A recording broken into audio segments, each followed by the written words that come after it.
वो बिल्कुल ठीक है फैसल। मैं आज भी काफ़ी देर उसके पास बैठी रही थी। मैं उसकी माँ हूँ। अगर वो उदास होती तो मुझे फ़ौरन मालूम हो जाता। मगर तूबा को कौन बताता। उसकी स्नो ने दुख छुपाने अपने डैड से सीखे थे, जो हर बदतर सिचुएशन में भी मुस्कुराने का फ़न रखता था। रही बात याया और स्नो की तो फैसल, ये सब किस्मत का खेल है। अगर उन दोनों की किस्मत में मिलना होगा, उन्हें दुनिया की कोई ताकत एक होने से नहीं रोक सक पाएगी। उसके सीने पे धीरे धीरे उंगलियां फेरे तूबा आज उसकी हर परेशानी खत्म कर देना चाहती थी। मगर तूबा।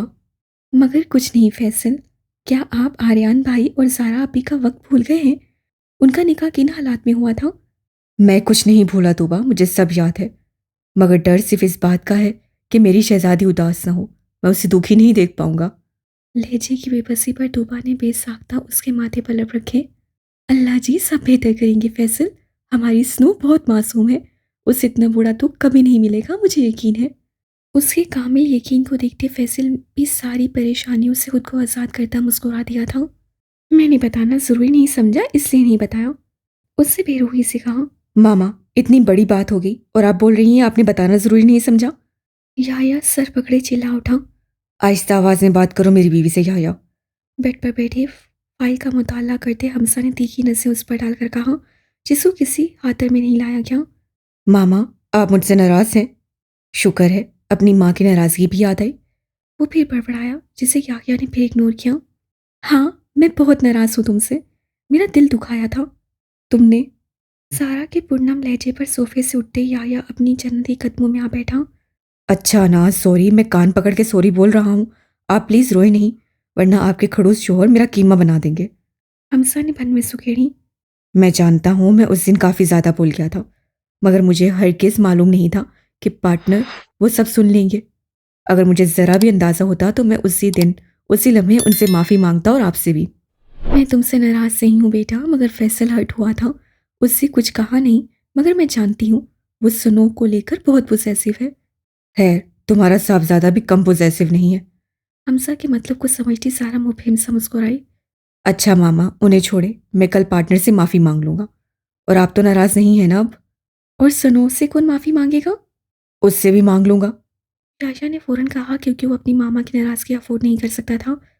बाकी बातें कल करना, अभी जाओ, ये मेरी बीवी के सोने का टाइम है। आपकी बीवी मेरी मामा है, भूले नहीं। आपसे ज़्यादा हक रखता हूँ। और आपकी बीवी है तो क्या अब मैं बात भी ना करूँ इनसे? उससे बिगड़ते हुए सवाल किया। हमसा ने फाइल रखी उसे तेज ससु से घूरा। अब फिर से बहस में नहीं लग जाना आप दोनों। अपने खड़ूस छोर को समझाए, मुझे नहीं। उससे मुंह के सावे बिगाड़े। अब एक ही बीवी है, उस पर भी तुम कब्जा करके बैठ जाओगे तो मुझे गुस्सा नहीं आएगा क्या? तो आप क्या चाहते हैं, मैं आपकी दूसरी शादी करवाऊं क्या अब? वैसे आइडिया बुरा भी नहीं। हमसा ने हंसी दबाई। सारा तो उनकी गुफ्तगू सुने सर पकड़कर बैठी, बस उन्हें घूरे जा रही थी। डैड, अपने अल्फाज वापस ले ले, वरना मामा ने रूठ कर मायके चले जाना है। चाचा के जुमले पर दोनों के बेहंगम कह के गूंजे। मैं वाकई जा रही हूँ। दोनों में से किसी से बात नहीं करूंगी। सारा आनन फानन वहां से निकली। यार, ये तो जूते पहने बगैर ही चली गई। वो भी उसके पीछे लपका। बेस्ट ऑफ लक डैड, सुबह पूछूंगा तुझे कमीने। हमसा को अपने पीछे याया का कहकर सुनाई दिया था। वो जगह बाहर से जिस कदर तंग सी मालूम होती थी, अंदर जाने पर वो एक पूरी तहखाने पर मुश्तमिल थी, जिसमें एक वक्त में 100 से शायद लोग बासानी बैठ सकते थे। वो उनके खुफिया अड्डों में से एक जगह थी, जो आबादी में ही एक बड़े मकान के अंदर खुफिया तरीके से कयाम पसीर थी, जिसके अंदर बाहर जाने के 2 से शायद रास्ते थे। वहाँ मौजूद लोग अक्सर अंदरूनी खुफिया रास्ता ही इस्तेमाल में लाते थे। अंदरूनी मंजर कुछ यूँ था, जहाँ जगह जगह बड़ी बड़ी टेबल्स और चेयर्स रखी गई थीं। वहीं हर टेबल पर 2 से 3 शराब की बोतलें और मशरूब से भरे ग्लास आम नजर आते थे। वहाँ आज शायद कोई बड़ी डील होने वाली थी, जिसकी वजह से वहाँ पर मामूल से ज़्यादा हज़ारों की तादाद में लोग अस्से से लेस होकर ना खड़े थे। वहाँ उसी लम्हे खुफिया अड्डे का खुफिया दरवाज़ा खुला, और वो अपने सल्तनत का बेताज बादशाह ठाट बाट से चलता इंतहाई करोफर से उस राहदारी पर कदम आगे बढ़ाने लगा। अड्डे पर अजीब सी वहशत फैल गई। उसके आने से, उसके वहाँ कदम रखते ही वहाँ का मंजर कुछ ऐसा हो गया, जैसे लोग गूंगे हों। उसको देखते ही उनके सर खुद ब खुद सलाम में झुक रहे थे। वहाँ इस कदर सन्नाटा था कि सुई गिरे तो उसकी आवाज़ भी बाखूबी सुनाई देती। उस एक बंदे की मौजूदगी इस कदर खौफ और वहशत का बायस थी। उसकी दहशत ज़दा शख्सियत के ज़ेर निगरानी उनको सांस लेना भी अपनी मौत आप बुलाने के हम मायने लगता था। सफ़ेद शर्ट के खुले गिरबान से बेहाना गहरे जख्म आज भी बाहर को झांक रहे थे। गर्दन पर हाथ फेरने के बायस गर्दन पर लगे कट का निशान भी वाज़िह हो रहा था। चेहरे के तने आसाब, उभरी हुई नसें, आंखों में मखसूस सर्द मेहरी ऐसी थी जो सामने वाले को बर्फ का बना देती। जिस बंदे की ताक में दुश्मन भूखे कुत्ते और गीदड़ की मानद फिरते नजर आते थे, वो जब भी बाहर निकलता तनहा होता था और उसकी यही दीदा दलेरी मुकाबिल की आधी हार का बायस बनती थी। बॉस कहाँ है तुम्हारा? अपनी मखसूस नशिश पर बरजुमान होते उससे अपने मखसूस रौबदार आवाज़ में सवाल किया। जी जी बॉस वॉशरूम गए हैं। अगर अगले 5 सेकंड में तुम्हारा बॉस यहाँ मौजूद ना हुआ तो अपनी बर्बादी के जिम्मेदार तुम सब होगे। वल्ला वल्ला, इतनी तीता दलेरी, आप तो खुली धमकी दे रहे हैं। ग्रे पेंट कोट में मलबूस वो लगभग 30-32 साल का अच्छी कामत रखने वाला मर्द था।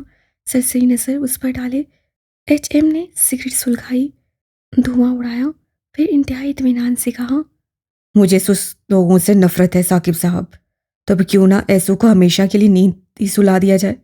साकिब लगारी उसके तेवर देखकर मुश्ताल हुआ। अमेजिंग, वल्ला, मुझे हर्ब दादा ने बतलाया था तुम्हारी शख्सियत के बारे में, मगर इतना खुलकर। उसकी धमकियों की से आदर में न लाते वो हैरत अंगेज सा बोला।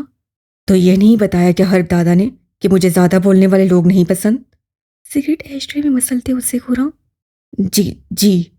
एक ही घूरी पर उसकी तेज सरारी हवा हो चुकी थी। डील करने आए हैं, करें और निकलें। और भी बहुत काम है मेरे पास। ये 10 मन हेरोइन और कोकेन है जिसकी डील आज शाम को होनी थी। साकिब लगारी फर बोला। कितने दाम बोले हर्ब दादा ने? एचएम ने मोबाइल कान से लगाए लापरवाही से पूछा। ठीक है। मुकाबिल के जवाब पर फोन बंद करते उससे चेकबुक से चेक पर कुछ रकम लिखी, साइन किया और उसे अलग करते साकिब लगारी के सामने किया। इस पर साइन कर दिए गए हैं, आप जा सकते हैं। मगर ये तयशुदा रकम से बहुत कम है एचएम। जवाबन उससे चेक उठाया और उसके 2 टुकड़े कर दिए। ये क्या किया आपने? Deal cancel? इंतहाई इत्मीनान से कहा गया। अब तुम मेरी तौहीन कर रहे हो एमएच। तौहीन सिर्फ मुकद्दस जगहों की होती है साकिब साहब, तुम जैसे नशेइयों की नहीं। आग लगाने को उसकी गुफ्तगू ही काफ़ी थी। साकिब लगारी ने गुस्से से जबड़े पीछे इर्द गिर्द देखा जहाँ मौजूद बाकी गुंडे खिखी कर रहे थे। हर्ब दादा तुम्हें इसके लिए कभी माफ नहीं करेगा। वो मेरा और उनका मसला है। तुम दफा हो सकते हो यहाँ से। मैं अपनी बेइज्जती का बदला जरूर लूंगा एचएम। अब ये डील हर्ब दादा के कहने पर भी नहीं होगी। इशारे से कहते उससे जोरदार तरीके से टेबल को झटका दिया। जिस शख्स से टेक पर तुम इतना उछलते हो एचएम, उसी के जरिए मैं तुम्हें बर्बाद करूंगा। Challenge accepted. इत्मीनान भरा जवाब आया। तुम्हारी बहन कहाँ है? अंडरग्राउंड है। ड्राइविंग सीट पर बैठे हान ने फौरन जवाब दिया। मुझे ग्रीन पैलेस छोड़कर उसे वहां से लो और एम्पायर लेके जाओ। अब से वो वहीं रहेगी। मुझे यकीन है साकिब लगारी शहनशाह के पास जाएगा क्योंकि हर्ब दादा अभी यहाँ नहीं है, और अगर ऐसा हुआ तो वो इनेरा के जरिए आप तक पहुंचने की कोशिश करेगा। हाँ, क्योंकि वो डायरेक्ट मुझ तक नहीं पहुंच सकते। एमएच के जवाब पर हान ने एक मान से गरूर अंदाज में गर्दन हिलाई। दिल, तुम बताओ तुम्हें कैसा लड़का पसंद है? आप भी मुझे यूनी नहीं जाना। वो बात उलट गई। दिल, मैं कुछ दिनों से नोट कर रही हूँ तुम यूनी के नाम से भागने लगी हो। मुझे लगता है स्नो आपी की तबीयत नहीं ठीक, इसलिए वो नहीं जाना चाहती। अफाफ ने भी अपनी राय दी। नहीं, कोई और बात है जो दिल मुझे भी नहीं बता रही। उसका माथा चेक करते रोज से सरसरी अंदाज में कहा। वहीं अमीमा चौंक कर संभली। दिल, तुम्हें कोई तंग करता है क्या यूनी में? ईसा ने अपनायत से सवाल किया कि वो शायद बता दे। आप ही, मैंने सिर्फ बात की थी। आप दोनों मालूम नहीं क्या क्या सोच कर बैठ गई हैं। जल्दी चली, यूनी के लिए देर हो जाएगी। एक ही सांस में कहती अमीमा बड़े बड़े कदम उठाए गाड़ी तक पहुंची। अजीब लड़की है, ईसा बड़बड़ाई। अच्छा चलो तुम बताओ आफाफ, तुम्हारा फ्यूचर हस्बैंड कैसा होना चाहिए? आप ही, मेरी तो सिर्फ एक शर्त है इस मामले में। वो क्या? पीछे आते ताहा का रुआ रुआ कान बना अफाफ की तरफ माइल हुआ।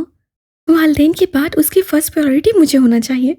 और फर्ज करो अगर ऐसा नहीं हुआ तो जिस शख्स की फर्स्ट प्रायोरिटी मैं नहीं, उसकी जगह मेरी लास्ट प्रायोरिटी में भी नहीं। ताहा के होंठों पर दिलफरेब से मुस्कुराहट उभरी। मैं एग्री करती हूँ तुम्हारी शर्त से। उसके आगे वो मज़ीद कुछ बोलती, ड्राइवर के साथ बैठे किसी अनजान शख्स पर नज़र पड़ते ही ईसा ने गाड़ी का अगला दरवाज़ा तुंदही से खोला। कौन हो तुम और हमारी गाड़ी में क्या कर रहे हो?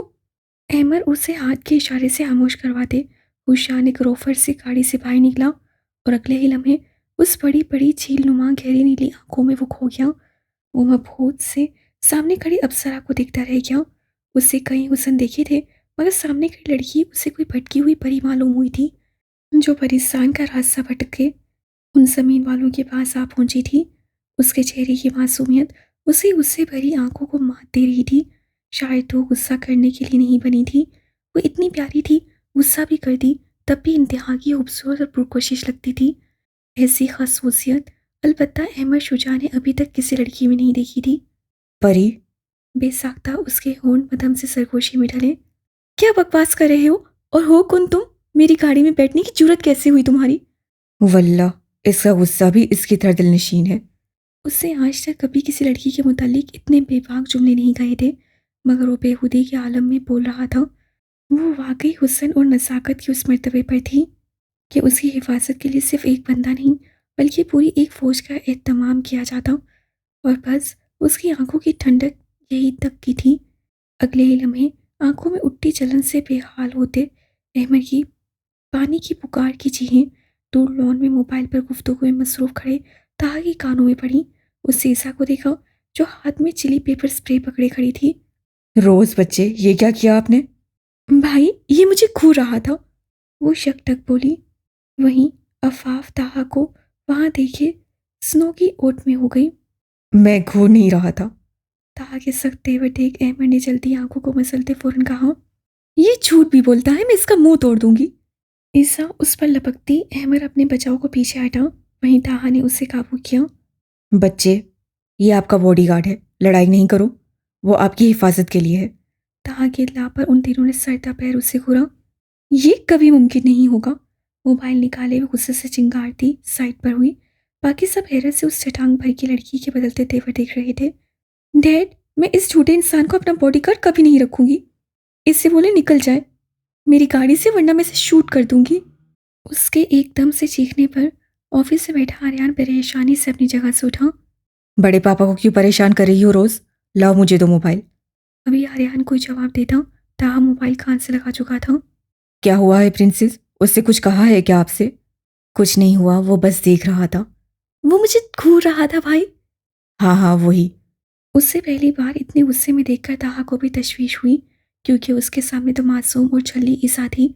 मलिक विला की जान और रौनक, उसका असल रूप तो सिर्फ यूनी वालों ने देखा था। प्रिंसेस से बात करो मेरी ताहा। ताहा ने मोबाइल उससे पकड़ाया। डैड, प्रिंसेस, वो आपकी हिफाजत के लिए साथ है, और मैं ड्राइवर से कह देता हूँ वो अलग गाड़ी में आ जाएगा। आप गुस्सा नहीं करो, वरना आपके डैड परेशान होंगे। आर्यन के परेशान लहजे पर ईसा ने 10 कदम की दूरी पर खड़े शख्स को नफरत से घूरा। अपने डैड की रिक्वेस्ट को नजरअंदाज करने के बजाय इंतहाई मजबूत दिल से ओके कहते कॉल बंद कर दी। भाई की छोटी सी प्रिंसेस गुस्सा नहीं करते बच्चे। उसके गाल खींचे ताहा ने उसके सर पर मोहब्बत भरा हाथ फेरा। चलो आओ, गाड़ी में बैठो, यूनी के लिए देर हो रही है। ये अरसल नजर नहीं आ रहा काफी दिनों से। बॉस वो लड़की बैठाने में लगा हुआ है। बिलाल अक्सर उसे बॉस कहता था। यहिया भाई, यूसुफ कब वापस आ रहा है ट्रिप से?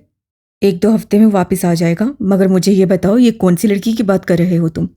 एक ही है, वो मैडम रोशा ने, जिसको अरसल पिछले 2 साल से पटाने की कोशिश कर रहा है।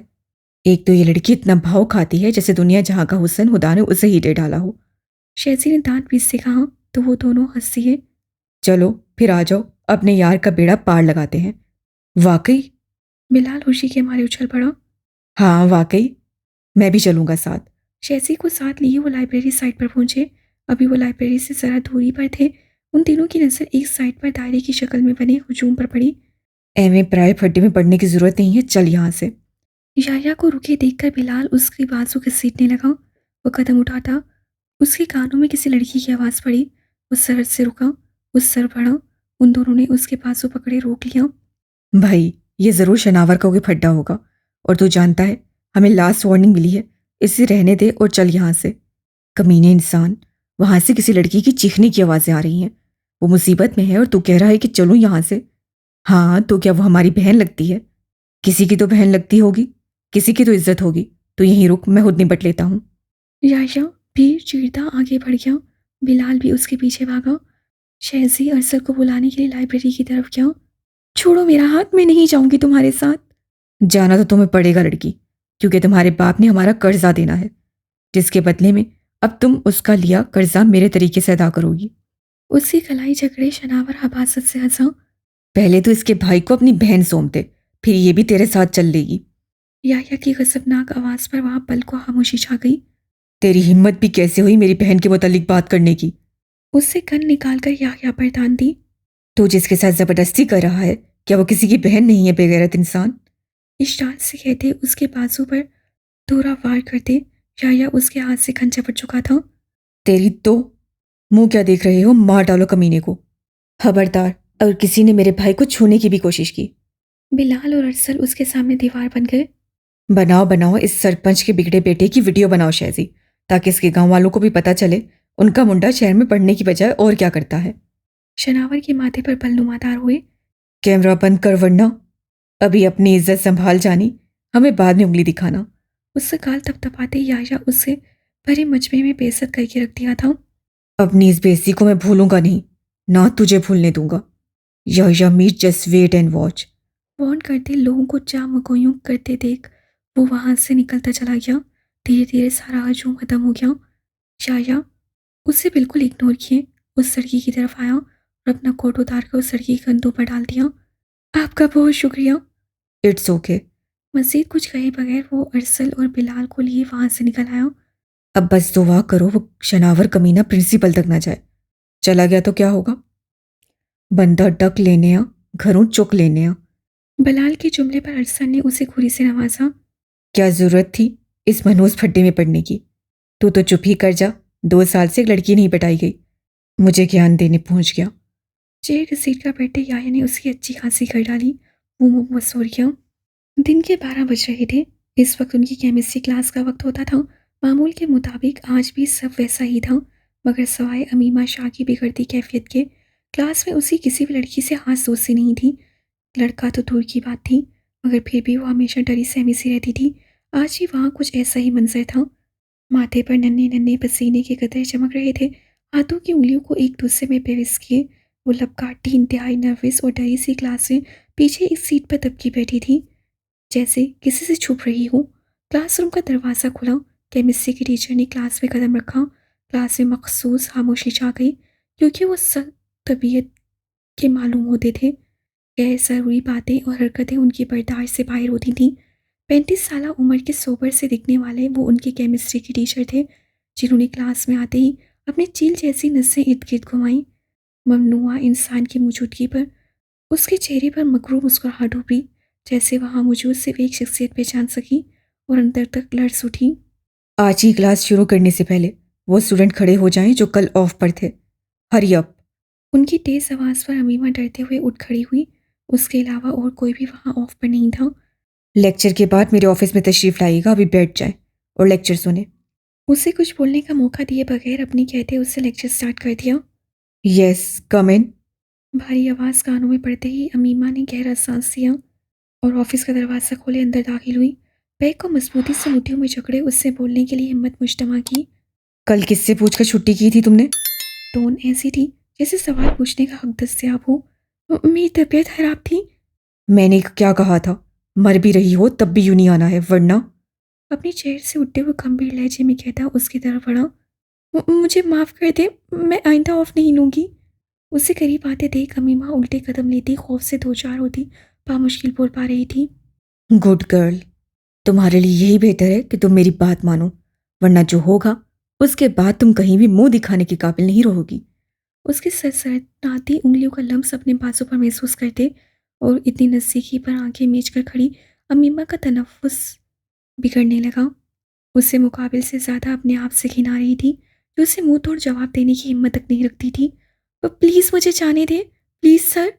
उसके हाथों को अपने बाजू से दूर झटकते अमीमा ने वहाँ से निकलने की कोशिश की, मगर उससे पहले ही उसने हिजाब के ऊपर से ही अमीमा के बालों को मुट्ठी में दबोचे अपनी जानिब खींच लिया। सर में उठती टीसू पर अमीमा के मुंह से बेसाख्ता सिसकी निकली। जानती हो ना नूर के साथ क्या हशर किया था मैंने?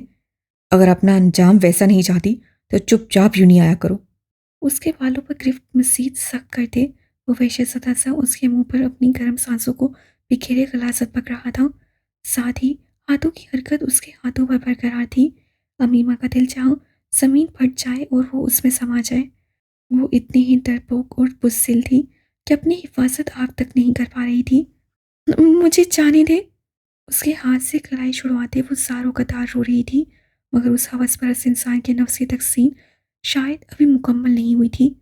उसका एक हाथ अपने हिजाब की तरफ जाते देख अमीमा उस गिरफ्त में ज़ख्मी परिंदे की तरह बड़बड़ाई, रोती आंखों में सर नफ़ी में हिलाने लगी। मगर उस इंसान पर जैसे शैतान सवार था, या वो खुद ही शैतान का दूसरा रूप था। अभी वो हिजाब खोलता, दरवाज़ा नॉक होने पर वो अमीमा को खामोश रहने का बोलकर खुद अपनी चेयर पर बैठ गया। अमीमा ने अल्लाह का लाख शुक्र अदा करते बहने वाले आंसुओं को बामुश्किल हालत में उतारा। आ जाएँ। ईसा अंदर आई। सर, अगर आपने बात कर ली हो तो मैं दिल को ले जाऊं। हमारा ड्राइवर आ गया है। उससे एहतरामन पूछा। जी, ले जाओ। मैं बस यही कह रहा था कि मज़ीद ऑफ ना ले। कुछ दिनों में आप सबके फाइनल टर्म्स होने वाले हैं। ओके सर, आगे से ये ख्याल रखेगी। उसका हाथ पकड़े अदब से कहती ईसा उसे अपने साथ लिए ऑफिस से ग्राउंड में आ गई। दिल, मुझसे झूठ मत बोलना। मुझे बताओ क्या हुआ है। तुम्हारा चेहरा इतना उतरा हुआ क्यों है, और तुम रोई हो। मैं ये भी जानती हूँ। उसकी गीली पलकों को छूते ईसा ने पुरइत्माद लहजे में कहा। अफाफ उन्हें बातें करते देख वहां से चली गई। दूसरी तरफ अमीमा का हलक तक सूख गया था। अगर वो ईसा को हकीकत पता चल जाती तो वो क्या हशर करती। ये सोचते ही अमीमा खुश्क होते हलक को तर करते बोलने ही वाली थी कि ईसा फिर से बोल पड़ी। अगर उस हाइड्रोजन और नाइट्रोजन के परदादे ने तुम्हें जरा सा भी डांटा है तो मुझे अभी बताओ। ऐसी क्लास लेकर आऊंगी कि उसकी याद रखेगा। बाजू ऊपर चढ़ाती वो लड़ाका औरतों की तरह बोली। नहीं आप ही, मुझे बस घर जाना है और कोई बात नहीं। अच्छा ठीक है चलो। ईसा मुंह बनाकर कहती बाहर की तरफ बढ़ाई। आप ही, आपने गौर किया? किस पर? आप ही, उस बॉडीगार्ड की आंखें भी नीली हैं आपकी तरह। उसे पुरजोश अंदाज से बताया। मैं फजूल बातों पर गौर नहीं करती अफाफ, तुम भी मत किया करो। तीखी नजर अहमद पर डाले वो तीनों गाड़ी में बैठ गईं।